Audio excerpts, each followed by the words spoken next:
ते गोंधळाचा अंदाज आला नाही का? मी चुकलो का? माझं प्लॅनिंग चुकलं? मला काय किती विचार करणार आहेस? हे बघ, जे झाले ते सोडून दे. आणि ऐक ना, मी ना तुझ्यासाठी टिफिन आणलाय. मी स्वतः बनवलाय. मेथीची भाजी आहे. आर्या अगं, अर्जुन तू खाऊन बघ ना. मी खूप मनापासून बनवले. मला आत्ता नको. मला आत्ता भूक पण नाही आणि इच्छा पण नाही. नंतर खाईल. ठेव तिकडे ते. अर्जुन, तो तुझ्या हातून निसटला म्हणून अपर्णा मॅडम काही बोलल्यात का? नाही. हे बघ, तू नाही जरी सांगितलंस ना तरी मला चांगलं माहिती आहे. त्या नक्कीच तुला काही ना काही बोलले असतील. कामात कसर चालत नाही त्यांना, म्हणून तू एवढा नाराज आहेस का? आर्या ती काय नाही बोलली.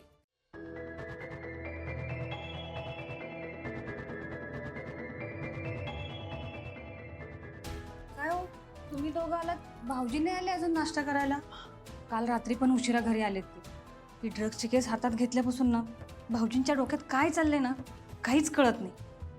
रुपाली, तो पोलीस खात्यात आहे आणि पोलीस खातं म्हटलं हे सगळं आलंच.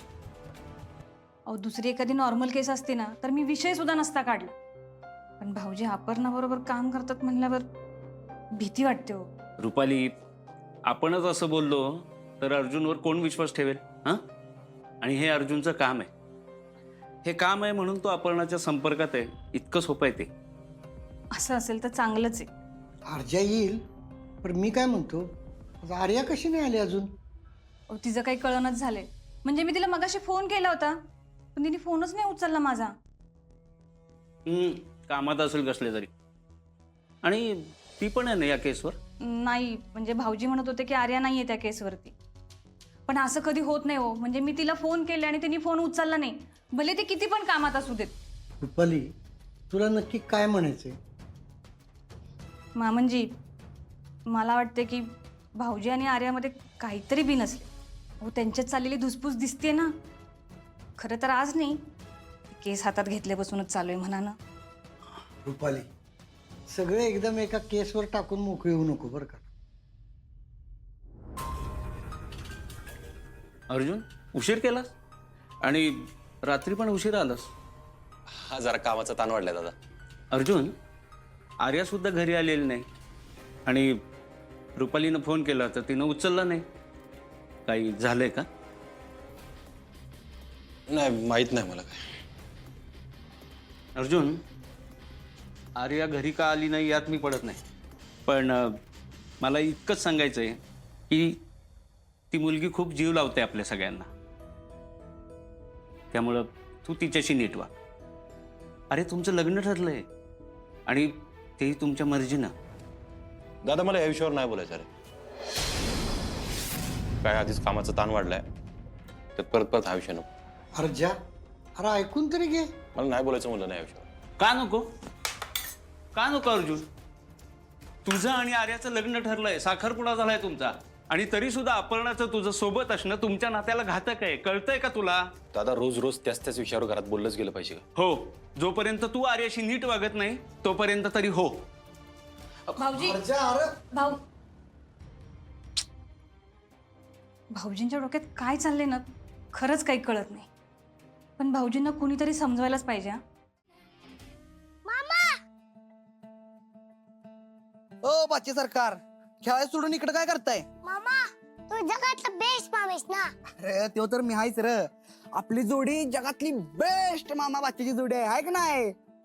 मला सांग, तू आज मला एवढी लाडीगुडी का लावायला लागलाय? अरे मामा, माझं तुझ्याकडे एक काम आहे. तरी मला वाटलंच, पण त्यासाठी एवढी लाडीगुडी लावायची काय गरज आहे? मला सांगायचं की डायरेक्ट. मामा, तू मदत करणार ना? अरे तू सांगून तर बघ. मग ऐक मामा, मला माझे बाबा कोण आहेत ना ते कळलंय. काय? अरे काय बोलायला लागलास तू अमोल? ते खरं बोलतोय मामा. समोर काय पोळे मास्टर माझे बाबा हे कळले मला. कुणी सांगितलं तुला हे? मी जेव्हा मास्टरच्या एंगेजमेंटला गेलो होतो ना, तेव्हा माने सांगितलेल्या गोष्टी मास्टर अंकलून ऐकायला मिळाल्या. शहनशाह म्हणजे कोण? शहनशाह म्हणजे तुझा बाबा. तुला तुला माहितीये 86च्या हॉटस्पॉटचा पासवर्ड काय होता? घेऊन टाक. हॉटस्पॉटचं नाव 86. आणि पासवर्ड घेऊन टाक.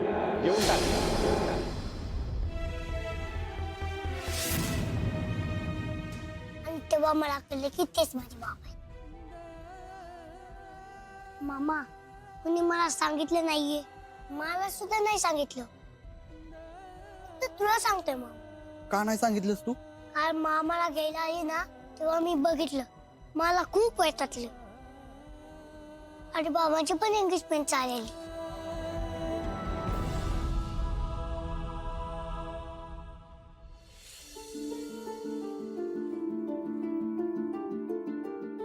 एवढ्या लहान वयात केवढी समज आहे रे तुला?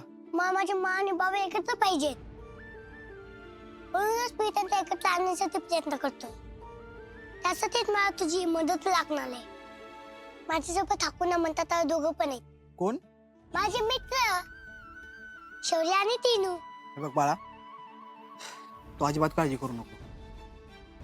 जग इकडचं तिकडं करू आपण, पण तुझ्या माला आणि दाजींना एकत्र आण.